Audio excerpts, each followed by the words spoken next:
What is going on, guys? Welcome back. Today we're going to be giving our predictions for UFC Fight Night. Taira versus Park was supposed to be Taira versus Albazi, but here we are. Albazi pulled out. Now we got kind of a shitty card, but I still think there's some potential to make some money there. We'll be giving our predictions starting off with the prelim opener of Viera Rodriguez versus Caitlin Souza. It's a women's fight. Probably be close, probably be a 29-28. I'm gonna go Piera Rodriguez though. She is the slight favorite here, minus 250. I think her win over Josephine Knudsen is probably her best win. I think Knudsen's pretty high level. She's like probably top 20 or 25 in the division. I think that she is a good win to have on her resume, as well as Sam Hughes, who has like either been ranked before, like fought like some ranked competition and lost. Um, and then Caitlin Souza, she's lost to all like the decent fighters that she's fought. The Yasmin Yaregui win is all right, and then she beat that other girl. Don't quite remember her.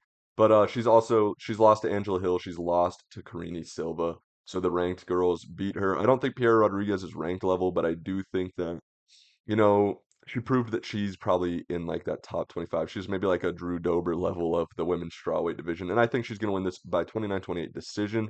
Moving on, this one's the easiest pick of the card, or second easiest pick of the card for me. Rafael Estevam, undefeated, looks good in his last couple fights. Um, he is like a minus 700 favorite. Too much, there's not too much potential for money here.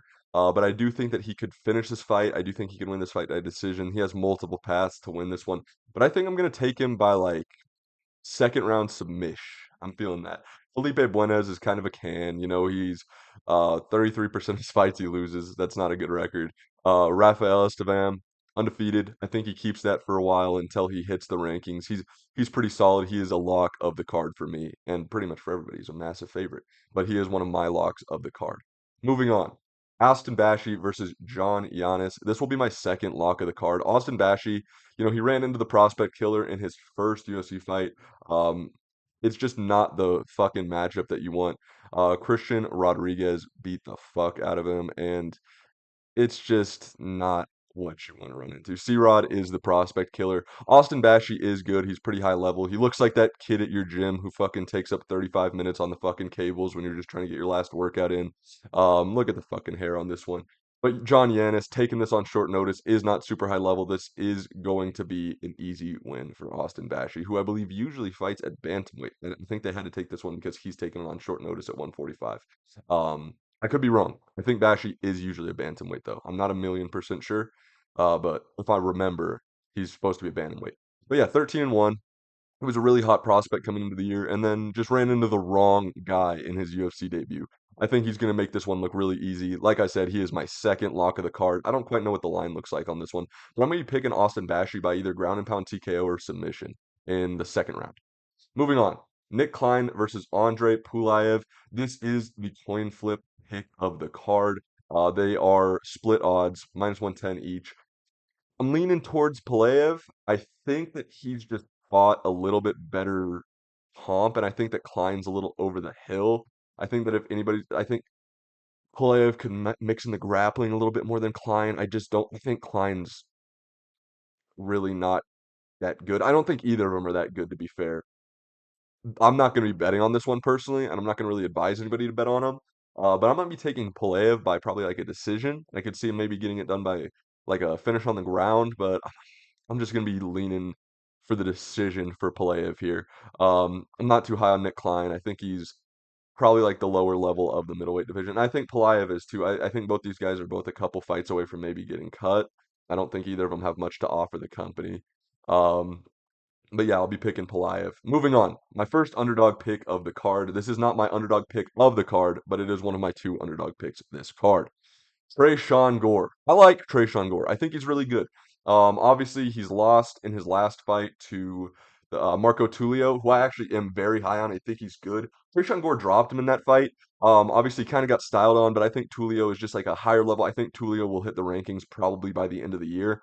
Um, He's going to beat the shit out of Michelle Pereira, probably get a ranked opponent. Tulio is super high level striker, super interesting fighter. Gore's also lost like Brundage. He's lost to like some decent comp, but he's also won at a decent level in the UFC.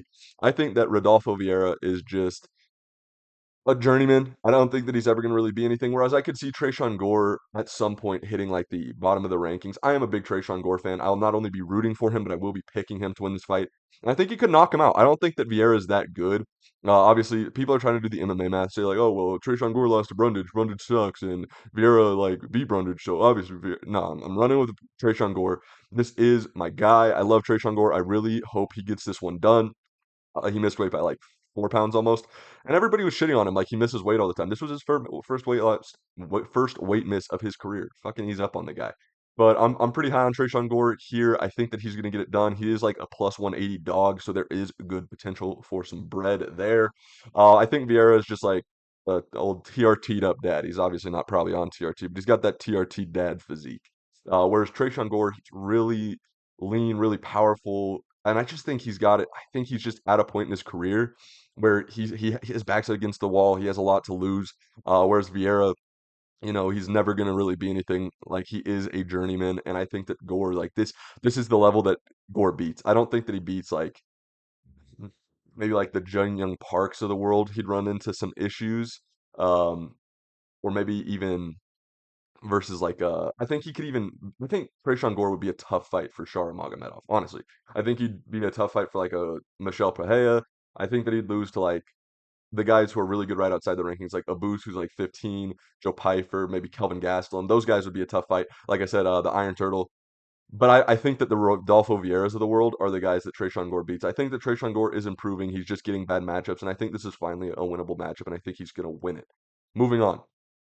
Popular underdog here, Nathan Fletcher. I'm not feeling him. I'm feeling Rinya Nakamura. Last fight did not look his best. Went out there, got fucking kind of dominated in his last fight. He did not look good, truly.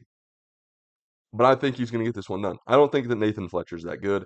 Um, he has like the Cage Warriors plot armor, where all the guys who come over from Cage Warriors are just super fucking good. Aspinall, Ilya, McGregor, Pimblett, JDM, I believe came over from Cage Warriors. So like he has like the little Cage Warriors plot armor, but I'm not buying into it, bro. I picked him to win I picked his last fight perfectly. I said second round submission, but the guy that he was fighting fucking sucked. Like what was his name? Oh, started with an R. Um, Ra Raz Razamin or something. No, it was something stupid. But he went out there, took care of business just like I thought he would. He was in like the finals of Tough. I think Rennie Nakamura is pretty good here, and I'm feeling him pretty confidently. I'm gonna be taking him by decision. I think he's gonna just win this fight pretty convincingly. Fletcher's kind of dangerous off his back. He's a good submission artist, but I think that Nakamura is just good enough to avoid like those bad positions, and I think that he's going to beat Nathan Fletcher. I'm gonna say by decision. Nathan Fletcher is a solid dog here. It's just not the one that I'm going for. This is probably the most popular pick of the card as far as dogs go. I'm a run with the favorite here, like minus 400, Rinya Nakamura. I think he's more well-rounded. I think he's good, and I think he's coming off of a loss that he's looking to bounce back from. Whereas Nathan Fletcher might have. Oh wait, he did lose his last fight. I forgot. After his tough debut, I don't even remember who he fought in his last fight, but he did lose. I was just remembering the tough debut where he submitted the one guy. Damn, I forgot he lost his last fight. But yeah, that makes me even more confident in Randy Nakamura. Moving on. Danny Silva versus Kevin Vallejos. My second lock of the card. Or is this my third lock of the card? Kevin Vallejos is going to slaughter Danny Silva. The only loss of his professional career being to Gene Silva.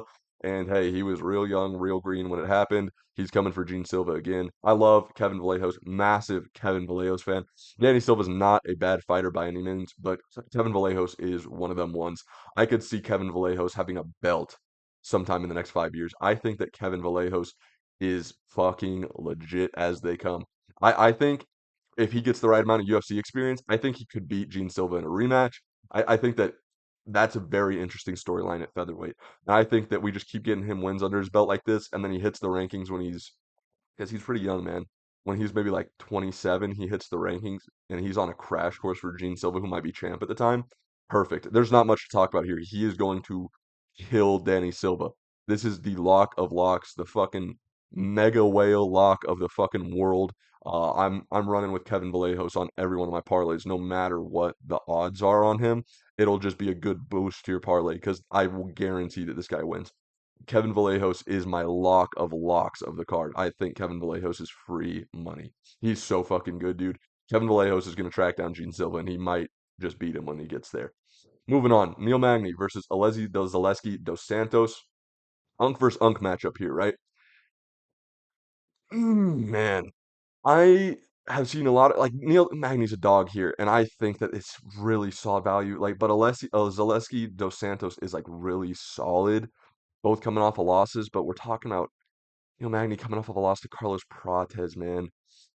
I could see Neil Magny getting back into the rankings at like the number 15 spot. He's like the best gatekeeper of all time. He just beat like Mike Mallet like at the beginning of last year. Did that Carlos Prates knockout take his soul? It just clipped his head and he went like to sleep. He barely touched his temple and Matt Magny was asleep. Before that, like Magny's been giving really tough guys close fights. He went to a decent decision with Ian Gary, who's super high level. Neil Magny has given problem. He knocked out Mike Mallet. And I'm gonna run with him here, dude. Fuck it. Neil Magny.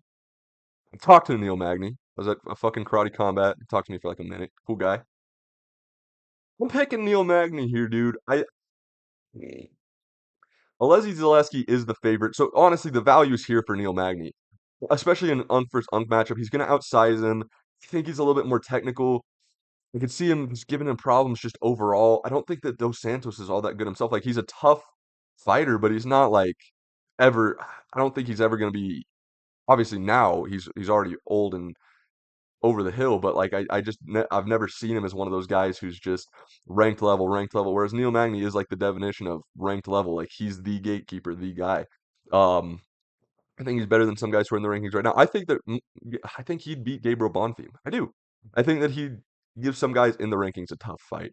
And I think that the guys who beat Neil Magny are the guys who could put him out like that. And I think that the guys who we see, hey, maybe they don't have that much power, are the ones that are going to struggle with Neil Magny because they cannot put him out.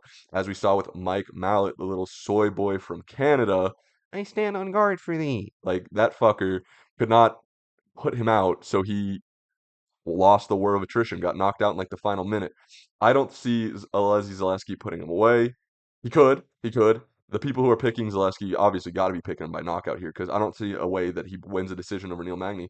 I could see Neil Magny staying out of trouble in a little crafty performance to say, hey, Carlos Prates is pretty good, and that's the guy I lost to. Stop writing me off.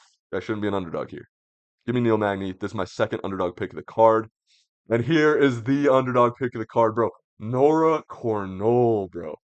She is legit as fuck, dude. I picked her to win her last fight, and she went out there and impressed the shit out of me.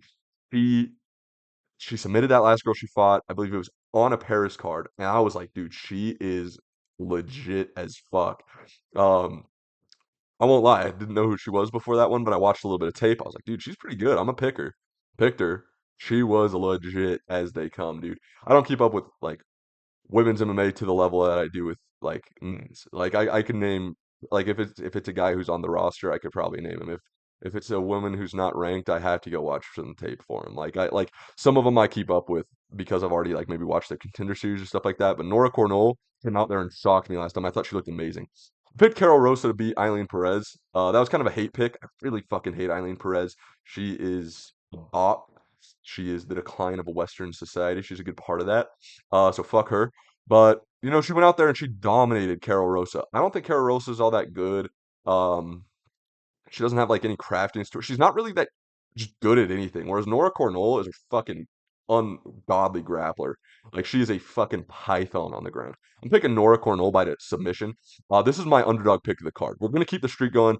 As you guys know, last week we picked Billy Elikana. Week before that, we picked Nikolai Veretennikov, and then we also picked Derek Lewis the week before. So we are 3 for 3 on our underdog picks of the card, as well as we also do pretty good on the underdogs in general. We sprinkled in like last week we got Davey Grant. Week before we also got Patricio Pitbull. Week before we also got Tuco Tokos. So I'm a hell of an underdog picker, and I have a fucking amazing feeling about Nora Cornolle. I actually believe, despite the odds having her as the favorite, most people are picking Cornolle. So this isn't like the oh look at me, I fucking know no ball, I'm picking Nora Cornolle like most people are. But this is like I'd damn near call Nora Cornolle a lock. I will never lock an underdog though. That seems foolish. Except Derek Lewis, I kind of did that.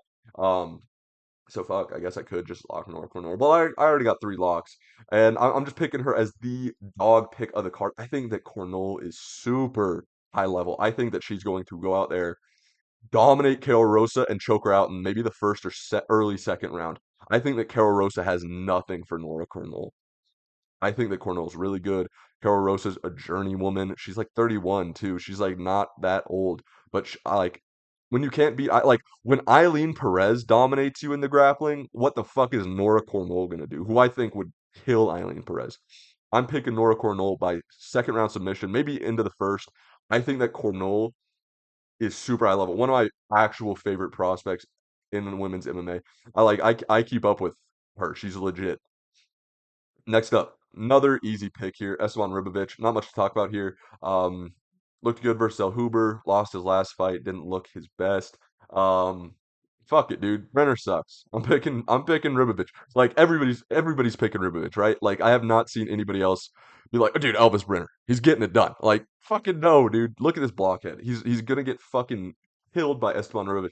Estevam Ribovics is gonna put like a ungodly beating on Elvis Brener. I think that Ribovics. Also, we got like some couple of different Argentinians on this card. Nice, got a couple of them together. But yeah, Ribovics is gonna get it done. Easy pick. Esteban Ribovics. I'm gonna pick him by decision. I could see him finishing the fight, but I'm picking him by decision. Esteban Ribovics, 30-27, easy win decision. I don't think Brenner's good. I think that Esteban Ribovics gets this done convincingly. Moving on, the lightweight bout, co-main event of the evening: Mateusz Rebecki versus Chris Duncan. Rebecki just fucking beat like the best prospect at lightweight at the time, and they didn't give him a ranked opponent. They were like, dude, let's give Ludovic Klein a ranked opponent. Fuck you! Rebecki's the man. Dude, Chris Duncan's a bitch. Fuck Chris Duncan. He's not beating Mateusz Rebecki. Dude, he's gonna send him back to that little overpass that Duncan used to fucking crack at and inject himself. He's the one that was a fucking like crackhead and meth head and shit, right? If I remember, like he was on a fuck ton of drugs. He just beat uh what the fuck is the name? V. It starts with a V, like Vucenic. Vucenic. I was trying to say Vucevic. It was Vucenic. Dude, Rambetsky's really fucking good, dude. I'm so high on Rambetsky. I picked him to be ranked by the end of the year. He just hasn't fought enough to be ranked. Um, I had like a little video on like my last channel where I picked a bunch of people to be ranked by the end of the year, and most of them have hit, and one of the only ones that hasn't yet is Rambetsky. But I could still see him getting there, dude, especially with like a couple retirements. He could snag a 15 spot. Oh, dude, I think that fucking Rombetsky's super good. I think he's gonna go out there and fucking disconnect Chris Duncan's head from his body. I could see Chris Duncan doing some fluky shit in the grappling, but I think Rombetsky's so fucking good, so technical, so powerful on the feet. He was able, and this is the thing. People are like, "Well, Chris Duncan has the grappling in his back pocket." Okay, Rombetsky just fucking beat Midabek Oralby. Do you want me to fucking sit here and pretend that Chris Duncan is a more dangerous grappler than Midabek Oralby, who just went out there and twisted that other fucking Azerbaijan dude into a pretzel in his last fight and like damn near snapped his arm off? Fuck no, dude. Chris Duncan has nothing for Mateusz Rombetsky. This guy's gonna fucking flub him out cold. He's gonna put Chris Duncan's lights out. Second round, KO. Mateusz Rombetsky. Winning it for the fuckers with the shit hairlines. I'm not. Why do you think I wear hats in all my fucking videos, bro? Me and Mateusz Rombetsky got it going. He knows ball. Winning it for the fucking. This guy's only like 30 something, dude. He's balding. I respect that. I'm 20 and I'm balding, bro. It's okay. That's a sign of a fucking high value man right there. Look at that hairline. Mateusz Rombetsky's gonna go out there and put it on the line for the boys. I love Mateusz Rombetsky. Main event time. Tatsuro Taira versus Young Young Park. I was gonna pick Tatsuro Taira to go out there and sub Amir Albazi. Easy. I think I think that like the Tatsuro Taira loss, like last week when I was talking about like how Josh Vans lost to Charles Johnson or the Ochoa loss to Asua Mabayev are what you want from a prospect. You don't want him to go out there and just get fucking dominated pillar to post. You want him to make it look close and then maybe lose in like a tough close fight. You just not get dominated. I think that that's exactly what happened with him versus Roy Val. That was a close fight, dude. Split decision, I believe. Went down to the fifth round. He won two off him in the early rounds. He lost the fifth. And Royval's super good, dude. Royval is a top 3 flyweight in the division. I would have easily said he was the second best flyweight in the division before he lost to Josh Van. So maybe now he's like fourth because Brandon Moreno is on a win streak. That is a very quality win, dude. That is a super good win. for Brandon Royval. I'm fucking, but it's a good loss too for Tatsuro Taira to make it look that close that early in your career versus Royval. Let's be fair. That was the first big test that Tatsuro Taira had. Because if you guys remember, Tatsuro Taira's win over Alex Perez was that one where he like got on his back, shifted the momentum, and it kind of like snapped or like exploded Perez's knee. So he hadn't really been in there with like a high level guy yet. He's gonna gain so much from fighting Brandon Royval, and now he's training with like Team Elevation and shit.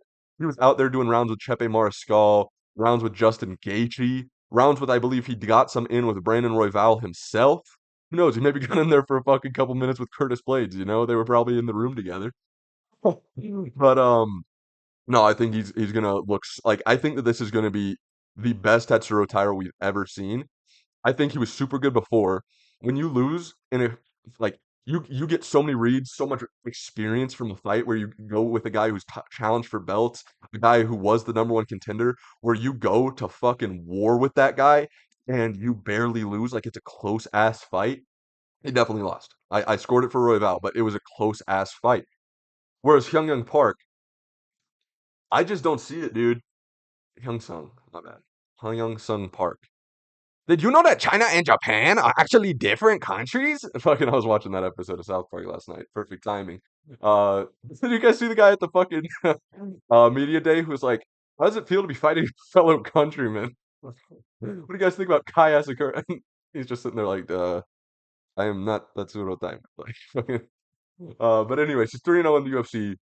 Respect the fuck out of him for taking a main event on this short notice, dude. But I like the slow build for prospects, man. This is the stuff that gets guys fraud checked. This is the guy stuff that I think the Tatsuro Taira subs him in maybe two. I think that Young Park is really good. He's going to give him some issues. He's a really technical striker, but he's not Brandon Rebel in output. He's not training for 5 rounds. I think that Tatsuro Taira's grappling could gas him out super quick. His power is really good, but I think that he'll lose a lot of that after a round grappling with Tatsuro Taira, who will get him down for sure. Oh fuck, he's from South Korea, not China. Golly. So I made that joke. Fuck. Hyungyun Park versus Tetsuro Taira here. I'm picking Tetsuro Taira by second round submission. Respect to Hyungsung Park sacrificing his O, taking this on short notice. I heard that he just renegotiated his contract, so hopefully they were like, dude, you saved us. Thank you, bro. Thank you, thank you. We're gonna give you fucking bag. Like, hopefully he's making big money to take this on short notice because he's going to sacrifice that zero on your record is so valuable. Like, look at that. This, like, the one does not look as good on Tatsuro Taira after that close loss to Brandon Royval. He's sacrificing his O to save a card by stepping up on short notice. Like, he obviously believes that he's going to win this, but deep down, he's sacrificing his O to take this fight versus a guy who's unbelievably high level on short notice and lose his O in a 5 round fight in a nightmare matchup for him. I think that Tatsuro Tairo subs him in the second round. I just don't see the win there for Hyungsung Park. Those are my picks for the card. I will be giving you my parlays here real quick. For like a low risk parlay, just throw together there are my 3 locks: Kevin Vallejos, Austin Bashi, and Estevam. I like those three. And then you could throw in Ribovics too. Like that's a good like little 4 leg for like a low risk parlay. I actually did not like plan out like exact parlays this week, my bad. But I'd also consider for like more of a medium risk one, you could just throw Rebecki and Taira together isn't bad. And then you could also throw in like I said, throw Kevin Vallejos into everything. He will win. And then other than that, you could also do one where you just put together kind of like Tatsuro Taira, Mataush Rebecki, Esteban Ribovics, and this is like the super high risk one, so it's gonna have a lot of legs. Taira, Rebecki, Ribovics, Cornolle, Vallejos, because Cornolle is gonna give that good value. I'm not gonna put Rinya in any parlays because I could see a fluke for um, Fletcher. I'd only straight bet. I wouldn't even straight bet that. There's not good value on Rinya. And then throw in Austin Bashi and Estevan. So that's like a 6 leg, 7 leg. Estevan, Bashi, Vallejos, Cornolle, Ribovics, Rebecki, Taira. That's like the high risk parlay. And then, like I said, locks of the card. We got Bashi, we got Estevan, we got Vallejos, and we got Ribovics. Those are my 4 locks. Did I lock Ribovics? Fuck it, I'll lock Ribovics. I feel very confident that he beats Elvis Brener. And then my underdog picks of the card.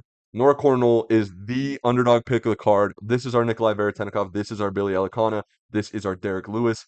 He is going to keep our streak alive. If you are going to be betting on my picks, and by the way, my fault that it took me this long to get the video out. I kept telling myself like, oh, I'm gonna watch tape and then I'll do the video. I'm gonna watch tape and then I'll do the video. I could not get hyped for this card. I could not be like, oh yeah, fuck, bro. I'm gonna be watching. I'm gonna be watching tape on Carol Rosa. Way she fucking wins the outside foot battle. I'm gonna be watching tape on fucking Chris Duncan and Alexi Zaleski dos Santos. Like I'm just going off of pure memory of these guys' fights right now. I usually watch a fuck ton of tape, get reads for like stylistic matchups. I couldn't do it this week, and I probably can't do it next week, bro. These fucking events are not getting me hyped, but I will definitely, because obviously that's also kind of what happened last week. That's why I kind of had my like worst prediction week, going 7-5 because I kind of rushed it. But this week I do feel very confident about Nora Cornolle as my underdog pick of the card, as well as my other underdogs being Neil Magny and Trishan Gore. But like I said, locks of the card: Ribovics, Vallejos, Bashi, Estevam. Underdog picks of the card: Gore, Magny, and the dog pick of the card, my a whale that I'm gonna be putting a fuck and the whale not when you're fat or anything. Like it's a whale when you are like comfortable putting a fuck ton of money on it because it will make you a ton of money. Nora Cornell, super confident. Thank you guys so much for the support on my last couple videos. I hit 650 views on the reaction where I picked Billy Elikana to that card last week. That got a ton of views. We're already growing a lot. Thank you guys for 20 subs. Thank you guys. We're about to hit 1,000 views. We're going to keep growing. We're going to keep nailing these dog picks. Make sure to like and subscribe if you want to be along for the ride. Only going to get better here. Only going to keep growing. I will be putting out a couple more videos later. No, it won't be later this week because I'll put out a reaction to the card tomorrow, then a fights to make the day after, and then next week we will be stacked with content. We've just been pretty fucking busy this week. Thank you guys so much for watching. Make sure to leave a like and subscribe, especially since I've been making you guys money. Just click that little button. Doesn't cost you any money. Don't charge you nothing for my picks. Don't put them behind a paywall or nothing. I give you the best dog picks on YouTube for completely free. So make sure to hit that like and subscribe. Thank you guys so much for watching, and peace.